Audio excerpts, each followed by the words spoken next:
Hello and welcome to the Minoans. We are discussing the people of ancient Crete. It says till 1450 BC. They were actually more like till 600. The earliest civilizations associated with Greece were on the island of Crete. Crete is technically not part of Greece, but their relationship is so intertwined that they're considered to be. It is a large island off the mainland of Greece. Their largest city is Knossos. The famous Minoan civilization was discovered by Arthur Evans, an archaeologist who discovered the remains of the palace of Knossos. I've heard it called Knossos as well. I'm not sure which is correct. I've heard it both ways. This is the area, if you recognize the big bowl, the colorful columns. If you've ever heard the story of the labyrinth, the Minotaur, this is where this happens. The palace was thought to be the palace of King Minos, who is in a lot of the writings of the Greek historian Thucydides. And once again, going through this great palace. By the way, the palace is used not only as the king's private home. There was also storage underneath for the city. It's where the city's storage was kept and where the government met. It had over 800 rooms, including apartments for the king and queen, a temple, workshops, and a school. This would have been the queen's private chambers. Notice even in the picture there's still other women walking around. Yeah, she never had privacy. Underneath, these are where they would keep stored goods. Crete, unfortunately, they do have a language, but like the one in this valley, we don't know how to read it. So we don't know a lot. But from rumors of the ancient Greeks, they were paying a tribute to them. This is how the whole story of the Minotaur takes place. But we do know they were collecting taxes and tributes. They would keep those, they weren't always gold. They would keep them underneath the palace. In these storage rooms, here's another viewpoint of the graded area, once again under the palace. And they would have things like olive oil, wine, and grain. And they would export bronze utensils, olive oils, wines, and vases. As we are pointing out, it is bronze. The Iron Age is one of the things that are going to really hurt the Minoans, although many speculate that it was a natural disaster that really wiped them out. Once again, without a written language that we understand, it's hard to know for sure. That's more of the actual palace. They did have a form of indoor plumbing with piped-in water and flushable toilets. Way advanced, which brings up some of the theories that they might have actually been Atlantis if there was a great disaster and they're the lost people of Atlantis. Once again, it is a theory, so can't quite call it history, just a theory.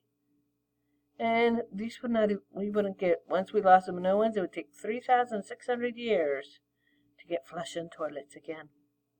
This is a form of their writing. Once again, we don't know how to read it. We can't translate. It is a linear A and linear B style. The scripts were covered in clay tablets. And you'll notice the pictures on the wall. They did worship bulls. Once again, this is going to bring forth the legend of the Minotaur. The Greeks and the Minoans did not like each other in their basic fighting. The palace was decorated with frescoes depicting scenes of nature, Minoan life, right here. Entertainment such as boxing and bull leaping, where notice they are actually leaping across the bull. Here is the Minotaur. So once again, the legend of the Minotaur is that the Greek gods gifted King Minos with this great bull. And King Minos offended the gods, then the queen did, and Aphrodite did a few things to her. She was taken by a great lust or lasciviousness and decided that bull was the best thing she'd ever seen, and oh baby, he made her hot. So she had relations with the bull and gave birth to the Minotaur. But the images of the bull leaping may actually explain why we have these pictures of the Minotaur. There are frescoes of this all around the palace. So many guess that the images of bull leaping are what brought about the legend. People just get creative. We're not sure exactly what brought it about, but that is one great guess. So the legend of the Minotaur is that King Minos, after his wife gave birth to this half bull on top, human on the bottom, demanded an annual tribute of 7 youths, and that's boys, and 7 girls from Athens, the mainland of Greece, to sacrifice to the Minotaur. By the way, this is where Suzanne Collins got the idea for Hunger Games. It wasn't Battle Royale, it was the Labyrinth. So here are, once again, representations of what it was believed to be under there. And there really are, as I said, storage underneath the palace. So there could at one point have been a complicated set of rooms underneath. Here are some theories of what the rooms looked like. The Minotaur would be in the middle, right here. And right here. The kids would get there and he would kill them, and you didn't even have one surviving. They were basically feeding the Athenian children. However, the story is that Theseus comes along. Ariadne, Minos' daughter, thinks, oh, this one's cute. So she decides she's going to help him. She gives him some string and a magic sword and sends him in. The string is so he can find his way back out. The magic sword so he can kill the Minotaur. So he goes in. Sure enough, he kills the Minotaur, makes it back out. Not sure if this has all the pictures.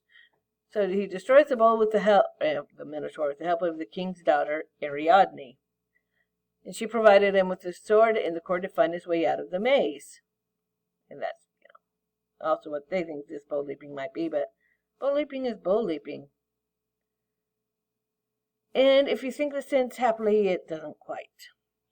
So, Theseus had promised father he's going to make it back somehow.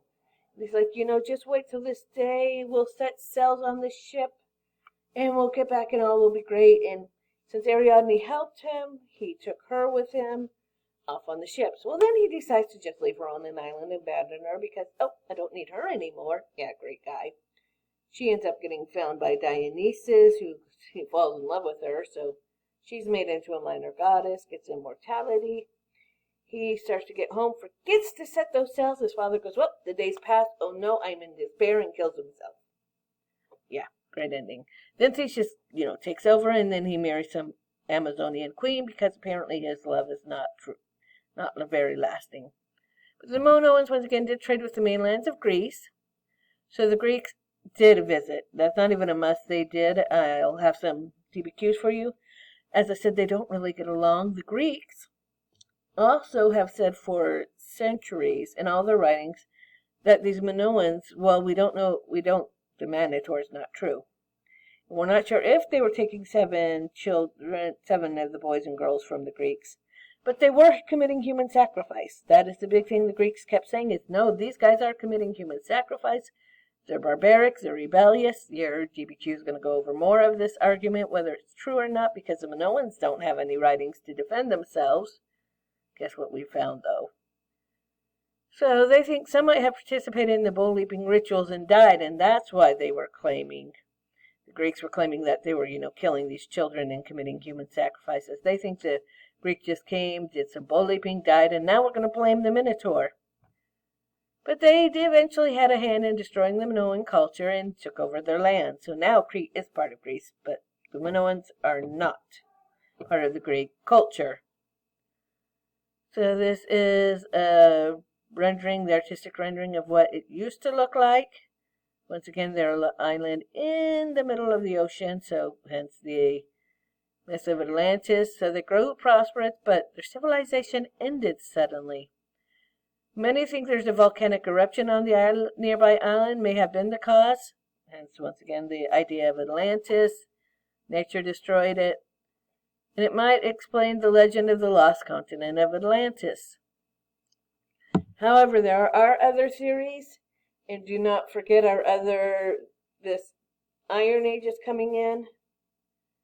Because they also traded with the Hittites. So if the Hittites get knocked out, or the Assyrians. So the Hittites come in, with the metal and the weapons. And then the Hittites suddenly get knocked out. And they think it might actually be the Phoenicians or the people just known as people of the sea, which we still think might have been Phoenicians, came in and destroyed them because they've got this great weapon now. I don't care how advanced you are with the indoor plumbing. The other guys got better weapons than you. You didn't advance enough as quickly as they did. And with the Iron Age, remember, it was cultural diffusion, the knowledge of how to make these new weapons out of iron, the forging techniques.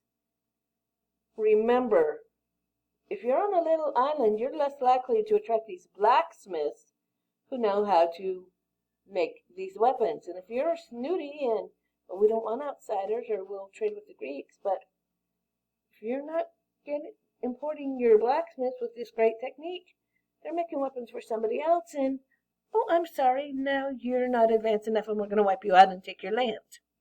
It's how it happens. So that is a great quick overview of Crete. Once again, I am working on a DBQ about whether or not they did commit human sacrifice.